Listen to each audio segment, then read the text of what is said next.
তো মানে আজকের আলোচনার জন্য আমাদের হাতে যে সোর্সগুলো এসেছে সেগুলো বেশ অদ্ভুত। হ্যাঁ, উম, এর মধ্যে আছে ১৯ শতকের এক ইউরোপীয় শিল্পীর জরাজীর্ণ ডায়েরি, কিছু চিঠি। আর সবচেয়ে গুরুত্বপূর্ণ হলো তার আঁকা একটা রহস্যময় লিথোগ্রাফ। ঠিক। আর এই সব কিছুর সুতো গিয়ে মিশেছে ভারতের আসামের এক দুর্গম গ্রামে, যার নাম মায়াবতী। আমাদের আজকের মিশন হলো এই দুটো আপাত দৃষ্টিতে সম্পর্কহীন জগতের মধ্যে যোগসূত্রটা খুঁজে বের করা আর এর আড়ালে লুকিয়ে থাকা প্রতীকী অর্থগুলো বিশ্লেষণ করা। একদম। মূল প্রশ্নটা তো ওখানেই। ইউরোপের এক গথিক শিল্পকর্মের সাথে আসামের এক প্রত্যন্ত গ্রামের আদিম আচারের সম্পর্কটা ঠিক কী হতে পারে? এটা কি শুধুই একটা ভূতের গল্প, নাকি এর গভীরে লোকবিশ্বাস, ইতিহাস আর মানব মনের কোনো জটিল মনস্তত্ত্ব লুকিয়ে আছে? আমারও তাই মনে হয়। আজকের আলোচনায় আমরা এই গল্পটিকে ব্যবচ্ছেদ করে এর ভেতরের স্তরগুলো খতিয়ে দেখব। তাহলে চলুন ওই লিথোগ্রাফটা দিয়ে শুরু করা যাক। আমাদের সোর্স অনুযায়ী ছবিটা দেখলেই যেমন কেমন যেন গা ছমছম করে। হুম। ছবির কেন্দ্রে একজন লোক দাঁড়িয়ে, চেহারাটা ফ্যাকাশে, চোখ দুটো যেন কোটরের ভেতরে ঢোকানো, দৃষ্টিতে রাজ্যের আতঙ্ক। কিন্তু আমার সবচেয়ে অদ্ভুত লেগেছে তার পেছনের নারী মূর্তিটাকে। হ্যাঁ, অনাবৃত, চুলগুলো যেন জীবন্ত সাপের মতো, আর হাতে একটা আপেল। খুবই অস্বস্তিকর একটা ছবি। একদম। আর এই অস্বস্তির কারণ হল ছবিটা পরিচিত প্রতীকের এক নতুন বিন্যাস তৈরি করেছে। হাতে আপেলসহ নারীমূর্তি দেখলেই তো আমাদের মনে বাইবেলের ইভের কথা আসে, যা প্রলোভনের প্রতীক। কিন্তু এখানে নারীর ভঙ্গিটা তো মোটেও সেরকম নয়। না, এখানে ভঙ্গিটা আগ্রাসী, প্রায় তান্ত্রিক মুদ্রার মতো। আর লোকটির ঘাড়ে যে ডাকিনী বিদ্যার চিহ্নটার কথা বলা হয়েছে, ওটা মধ্যযুগীয় ইউরোপে অশুভ শক্তিকে চিহ্নিত করতে ব্যবহার করা হতো। তার মানে শিল্পী ইচ্ছে করেই দুটো ভিন্ন সংস্কৃতির প্রতীককে মিশিয়ে দিয়েছেন একটা ভয়ঙ্কর আবহ তৈরি করার জন্য। ঠিক। এটা শুধু একটা ভৌতিক ছবি নয়, এর একটা শৈল্পিক উদ্দেশ্যও ছিল। আচ্ছা, এই লিথোগ্রাফ জিনিসটা ঠিক কি? ১৯ শতকে এটা কি খুব জনপ্রিয় ছিল? খুব ভালো প্রশ্ন। লিথোগ্রাফি হল পাথর বা ধাতব প্লেট ব্যবহার করে ছাপার একটি পদ্ধতি। আর এটা ১৯ শতকে ইউরোপে ভীষণ জনপ্রিয় হয়। ও আচ্ছা। বিশেষ করে বইয়ের অলঙ্করণ বা আলাদা শিল্পকর্ম হিসেবে এর খুব কদর ছিল। গথিক সাহিত্য, মানে ধরুন এডগার অ্যালেন পো বা মেরি শেলির গল্পের বইতে হ্যাঁ, হ্যাঁ। এই ধরনের লিথোগ্রাফ ব্যবহার করা হতো, ছবির মাধ্যমে গল্পের অন্ধকারাচ্ছন্ন, রহস্যময় আর ভয়ঙ্কর পরিবেশটাকে ফুটিয়ে তোলার জন্য। হিউগেনের এই ছবিটি সেই ধারারই একটি উৎকৃষ্ট উদাহরণ। বোঝা গেল। আচ্ছা, আর্নল্ড নামের চরিত্রটি তো এই ছবিটি পাওয়ার পর এর ফ্রেমের ভেতর থেকে একটা গোপন ড্রয়ার খুঁজে পায়। হ্যাঁ, আর সেখানেই ছিল মায়াবতী গ্রামের একটা ম্যাপ আর কিছু চিঠি। আর এখানেই শিল্পী এরিক ফন হিউগেনের ডায়েরির কথাটা আসে। ডায়েরিটা তো আরও অদ্ভুত। তিনি লিখেছেন, ছবিটা আঁকার সময় তার মনে হতো অন্য কোনো শক্তি তার হাত চালাচ্ছে। হ্যাঁ, আর এটাই সবচেয়ে গুরুত্বপূর্ণ অংশ। হিউগেন তার ডায়েরিতে লিখছেন, ছবির মডেল এলিনার চোখের দিকে তাকালে তার মনে হতো তার সমস্ত স্মৃতি, অনুভূতি, এমনকি তার সত্তাটাই কেউ শুষে নিচ্ছে। মানে এটাকে তো নিছক মানসিক বিকার বলেও উড়িয়ে দেওয়া যায়। যায়, কিন্তু শিল্প সৃষ্টির ইতিহাসে এই ধারণাটা খুব পুরনো, যাকে বলে আর্টিস্টিক পজেশন বা সৃষ্টিশীল আবেশ। অনেক শিল্পী মনে করতেন তাদের সেরা কাজগুলো কোনো ঐশ্বরিক বা অপার্থিব শক্তি তাদের মাধ্যমে প্রকাশ করে। কিন্তু হিউগেনের ক্ষেত্রে সেই শক্তিটা ছিল বিধ্বংসী। ঠিক, যা তাকে ধীরে ধীরে মানসিক ভারসাম্যহীনতার দিকে ঠেলে দেয়। তার মানে ছবির মধ্যেই একটা অশুভ শক্তির বীজ বোনা হয়ে গিয়েছিল। আর এই সূত্র ধরেই তো আর্নল্ড আর ডক্টর ব্যানার্জি আসামের জঙ্গলে সেই মায়াবতী গ্রামের খোঁজে যাত্রা শুরু করেন। যাত্রাপথের বর্ণনাটাও বেশ প্রতীকী, তাই না? হ্যাঁ, নদীর পাড়ে পাথরের গায়ে সিঁদুর দিয়ে আঁকা জ্যামিতিক নকশা, যা হুবহু ছবির ব্যাকগ্রাউন্ডের মতো। এটা তো আর কাকতালীয় হতে পারে না, একেবারেই না। এখানে গল্পকার খুব সচেতনভাবে ছবির জগৎ আর বাস্তব জগতের সীমারেখাটা মুছে দিচ্ছেন। আর জঙ্গলের অস্বাভাবিক নীরবতা, কোনো পাখির ডাক নেই। এগুলো পরিবেশকে আরও থমথমে করে তোলার জন্য ব্যবহার করা হয়েছে। এরপর আসে ডাকিনী ফুলের গন্ধ। আর গাছের ডালে কালো সুতোয় বাঁধা পোড়ামাটির পুতুল, এই প্রত্যেকটা জিনিসই এক একটা সংকেত। একদম। এই সংকেতগুলো নিয়ে আমার একটা প্রশ্ন ছিল। ডাকিনী ফুল বা ভাঙা পুতুল, এই ধরনের জিনিস কি আসাম বা উত্তর পূর্ব ভারতের লোকবিশ্বাসে সত্যি ব্যবহার করা হয়, নাকি এটা পুরোপুরি লেখকের কল্পনা? এটা আসলে কল্পনা এবং বাস্তবতার এক দারুণ মিশ্রণ। মায়াবতী গ্রামটি কাল্পনিক হলেও এই ধরনের প্রতীকী উপাদানের বাস্তব ভিত্তি আছে। ওহ, উত্তর পূর্ব ভারতে বিভিন্ন জনজাতির মধ্যে বনস্পতি ও ফুল ব্যবহার করে বিশেষ আচার অনুষ্ঠান পালনের রীতি বহু পুরনো। একইভাবে পুতুল বা কোনো মূর্তি ব্যবহার করে অশুভ শক্তিকে দূরে রাখা বা কারো ক্ষতি করার জন্য কালা জাদু, যাকে সিম্প্যাটিক ম্যাজিক বলা হয়, তার প্রচলনও লোকবিশ্বাসে পাওয়া যায়। তার মানে লেখক এখানে একেবারে শূন্য থেকে কিছু তৈরি করেননি। না, বরং পরিচিত সাংস্কৃতিক উপাদান ব্যবহার করে গল্পটিকে আরও বিশ্বাসযোগ্য এবং ভয়ঙ্কর করে তুলেছেন। তার মানে আর্নল্ড আর ডক্টর ব্যানার্জি শুধু একটা গ্রামের দিকে এগোচ্ছিলেন না, তারা আসলে একটা জীবন্ত আচারের অংশ হয়ে যাচ্ছিলেন। ঠিক তাই। গ্রামে ঢোকার পর তো পরিবেশটা আরও থমথমে হয়ে যায়।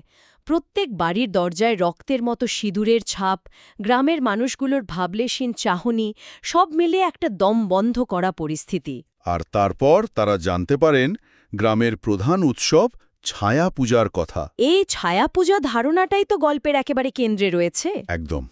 ছায়ার উপাসনা বা ছায়াকে আত্মার প্রতিরূপ হিসেবে দেখার ধারণা পৃথিবীর প্রায় সব প্রাচীন সংস্কৃতিতেই পাওয়া যায়। তাই নাকি? হ্যাঁ, কিছু আফ্রিকান উপজাতির বিশ্বাস মানুষের দুটো আত্মা থাকে, একটি শরীরে, অন্যটি ছায়ায়।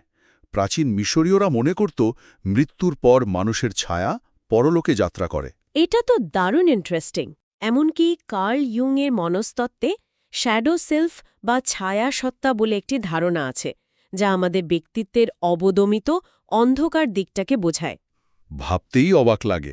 তার মানে ছায়া শুধু আলোর অনুপস্থিতি নয়, গ্রামের এক বৃদ্ধ তো আর্নল্ডদের সতর্কও করে দিয়েছিলেন, নিজের ছায়াটাকে একটু সামলে রেখো।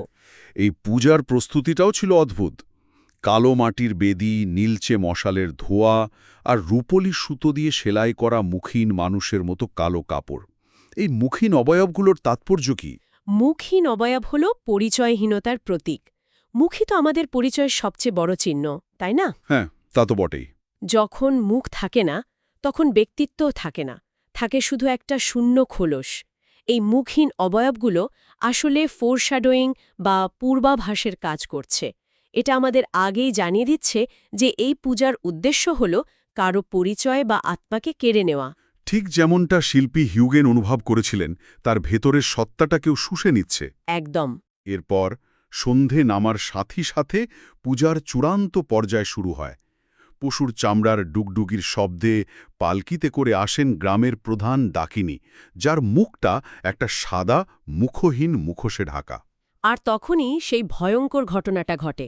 উপস্থিত সবার ছায়াগুলো মাটি থেকে উঠে সাপের মতো বেদির দিকে যেতে শুরু করে, আর আর্নল্ড দেখে যে তার নিজের কোনো ছায়া নেই। এটা ভাবতেই আমার গা শিউরে উঠছে। ছায়া হারানোর এই মুহূর্ত কি গল্পের ক্লাইম্যাক্স? এটা আক্ষরিক অর্থে আত্মহরণের প্রতীক। আর ঠিক তখনই ডাকিনী তার মুখোশ খোলেন। যার পেছনে কোনো মুখ নেই, আছে শুধু এক জমাট বাঁধা অন্ধকার, এক অসীম শূন্যতা। এটা হলো গল্পের সবচেয়ে বড় হরর মোমেন্ট। হ্যাঁ, কারণ আমাদের মস্তিষ্ক সবসময় একটা পরিচিত প্যাটার্ন খোঁজে। মুখোশের পেছনে আমরা একটা মুখ আশা করি, সেটা কুৎসিত হোক বা ভয়ঙ্কর, কিন্তু যখন সেখানে কিছুই থাকে না, একটা শূন্যতা থাকে, তখন সেটা আমাদের অস্তিত্বের সংকট তৈরি করে। তার মানে এই আচারের মাধ্যমে কোনো অশুভ সত্তাকে আহ্বান করা হচ্ছে না, বরং মানুষের আত্মাকে শূন্য করে দেয়া হচ্ছে। এ ঘটবার তরেই গ্রামবাসীরা ক্ষেপে ওঠে। তাদের মতে বহিরাগতদের আগমনই ছায়া ডাকিনী জেগে উঠেছে। আর তারা আর্নল্ড আর ব্যানার্জিকে ধরে গ্রামের এক বিশাল বটগাছের সাথে বেঁধে ফেলে। আর তখনই গল্পের আসল রহস্যটা প্রকাশ পায়, 1888 সালের সেই ভয়ঙ্কর ঘটনা। হ্যাঁ, জানা যায় যে এলিনা নামের সেই মহিলা তার 7 বছরের অটিস্টিক মেয়ে মীরাকে নিয়ে এই গ্রামেই থাকতেন। কিন্তু গ্রামে মহামারী ছড়িয়ে পড়লে কুসংস্কারাচ্ছন্ন গ্রামবাসীরা মীরার অন্যরকম আচরণকে দায়ী করে এবং তাকে ডাইনি সাব্যস্ত করে। এরপর তারা এলিনাকে বেঁধে রেখে তার চোখের সামনেই ওই বটগাছের নিচে মীরাকে জীবন্ত পুড়িয়ে মারে। কি ভয়ঙ্কর! তার মানে এই ছায়া পূজা আসলে এলিনার প্রতিশোধের অভিশাপ থেকে বাঁচার জন্য গ্রামবাসীদের একটা মরিয়া প্রচেষ্টা। ঠিক, গ্রামবাসীরা কোনো শয়তানের উপাসক নয়, তারা আসলে নিজেদের অপরাধবোধ এবং ভয় থেকে তৈরি হওয়া একটা অভিশাপকে প্রতিহত করার চেষ্টা করছিল। এটা তো পুরো গল্পটাকে একটা অন্য মাত্রায় নিয়ে গেল। তারা যে অভিশাপকে ভয় পাচ্ছে, সেটার জন্মদাতা তো তারাই। এটাই গল্পের সবচেয়ে বড় ট্র্যাজিক আইরনি। এটা আমাদের দেখায় কিভাবে এক প্রজন্মের করা ভুলের বোঝা তার পরের প্রজন্মদের বয়ে বেড়াতে হয়। এই পূজাটা তাহলে তাদের কালেকটিভ গিল্ট বা সম্মিলিত অপরাধবোধের এক ধরনের বাৎসরিক প্রকাশ। একদম। তারা এলিনার আত্মাকে শান্ত করার নামে আসলে নিজেদের ভয়টাকেই পূজা করে চলেছে। তারা জানেও না যে এই আচারের মাধ্যমেই তারা এলিনার শক্তিকে জিয়ে রেখেছে। আর তারা এটাও জানত না যে ইউগেনের আঁকা ওই লিথোগ্রাফটাই ছিল এলিনার প্রতিশোধের আসল অস্ত্র। না, জানত না। মশালের আলো ছবিটার উপর পড়তেই সব হিসেব বদলে গেল। ছবির ভেতর থেকে মীরার কঙ্কালসার পোড়া শরীরটা বেরিয়ে এলো। এই দৃশ্যটা কল্পনা করাও কঠিন। এখানে লিথোগ্রাফটি একটি সাইকিক ভেসেল বা মনস্তাত্ত্বিক আধারের ভূমিকা পালন করেছে। এলিনার তীব্র ঘৃণা, যন্ত্রণা আর প্রতিশোধের ইচ্ছা, এই সমস্ত আবেগগুলো ছবির মধ্যে কেন্দ্রীভূত হয়েছিল। প্রায় ১০০ বছর ধরে সেই শক্তিটা সুপ্ত অবস্থায় ছিল। হ্যাঁ, সঠিক সময়ের অপেক্ষায়। গ্রামবাসীদের জ্বালানো পূজার আগুন আর আর্নল্ডের উপস্থিতি, এই দুটো জিনিসই অনুঘটকের কাজ করেছে। আর তারপর যা ঘটল তা এক কথায় মহাকাব্যিক প্রতিশোধ। এলিনার ছায়ামূর্তি আর মীরার আত্মা মিলে গ্রামবাসীদের জ্বালানো পূজার আগুন তাদের দিকেই ফিরিয়ে দিল। যে আগুনে মীরাকে পোড়ানো হয়েছিল, সেই আগুনেই যেন পুরো গ্রামের বিচার হল। একদম, এটা একটা চক্রের সমাপ্তি। আগুন এখানে দ্বৈত ভূমিকা পালন করছে। একদিকে এটি হিংস্রতা ও ধ্বংসের প্রতীক, যা দিয়ে মীরাকে হত্যা করা হয়েছিল। অন্যদিকে আগুন শুদ্ধিকরণেরও প্রতীক। এই ঘটনায় আগুন যেন তার মূল বাপকে শুদ্ধ করে প্রতিশোধের মাধ্যমে ন্যায় বিচার প্রতিষ্ঠা করল। আর সবচেয়ে গুরুত্বপূর্ণ হল, লিথোগ্রাফটিও পুড়ে ছাই হয়ে গেল। এর মানে হল, যে আধারে অভিশাপটা এতদিন বন্দী ছিল, সেই আধারটাই ধ্বংস হয়ে গেল।